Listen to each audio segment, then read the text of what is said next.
اگه تازه یوتیوب شروع کردی احتمالاً هر روز با این سوال‌ها درگیری. از کجا شروع کنم؟ دوربین ندارم. دیر شده. الگوریتم با هم دشمنه. اولین درآمدم کی میاد؟ جالبه بدونید تقریبا همه یوتیوبرهای موفق دقیقاً همین سوال‌ها رو روز اول داشتن. اما تفاوتشون این بود که دنبال جواب درست گشتن، نه بهونه‌های مختلف. توی این ویدیو قرار به 15 سوال مهم و رایج یوتیوبرهای تازه‌کار جواب بدم. جواب‌هایی که اگه از همون اول بدونی شاید چند ماه جلوتر از بقیه باشی. پس تا آخر ویدیو همراه من باش. سوال اول، از کجا شروع کنم؟ از همون چیزی که بیشتر از همه دوست دارید دربارش حرف بزنید.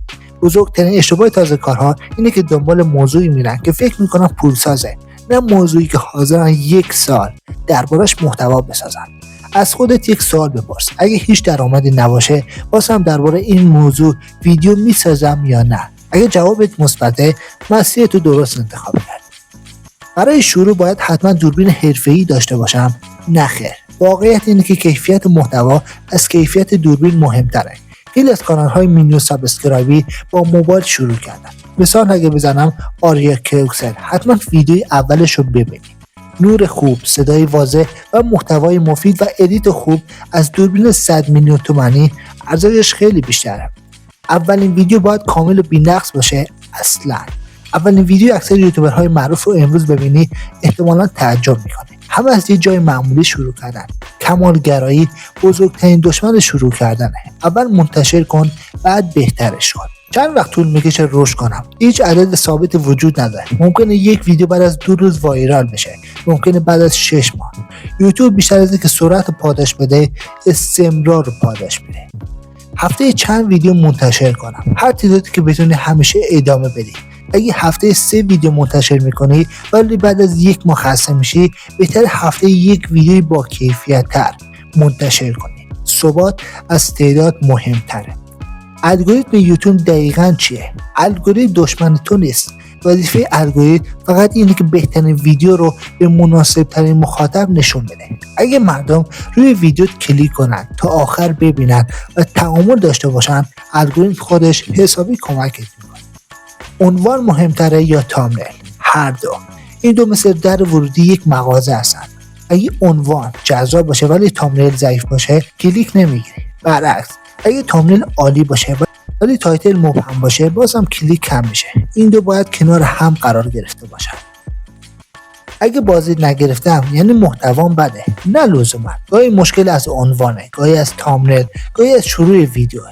قبل از اینکه کل محتوا رو قضاوت کنی، این بخشا رو بررسی کن. چطور جلوی دوربین اعتماد به نفس داشته باشم؟ هیچ کس از روز اول حرفه‌ای نیست. به جایی که تصور کنی جلوی 1000 نفر ایستادی، فرض کن داری با یکی از دوستات حرف میزنی. هر بار ضبط اعتماد به نفست بیشتر میشه. اعتماد به نفس نتیجه تمرینه، نه پیش نیازش. باید از بقیه ایده بگیرم؟ بله، اما کپی نکن. از 10 نفر مختلف ایده بگیر، تحلیل کن، بعد با سبک خودت ارائه بده. کام گرفتن حرفه‌ایه، کپی کردن خطرناکه.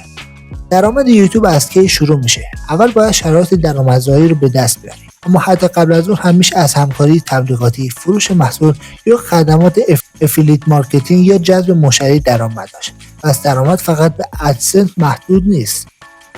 اگه ویدیو شکست خورد چی؟ هیچ اتفاقی خاصی نمیافته. هر ویدیو فقط یک داده جدیده. از خودت یک سوال بپرس. چرا کلیک کم بود؟ چرا نگهداشت مخاطب پایین بود؟ کجا مخاطب خارج شد؟ هر شکست اطلاعات رایگان برای ویدیوهای بعدی توه. آیا هنوز برای شروع یوتیوب دیر شده؟ اصلا. هر سال میلیون ها نفر وارد یوتیوب میشن، ولی هنوز هر روز کانال های جدیدی رشد میکنن. یوتیوب جای رقابت با همه نیست، جای پیدا کردن مخاطب خودته.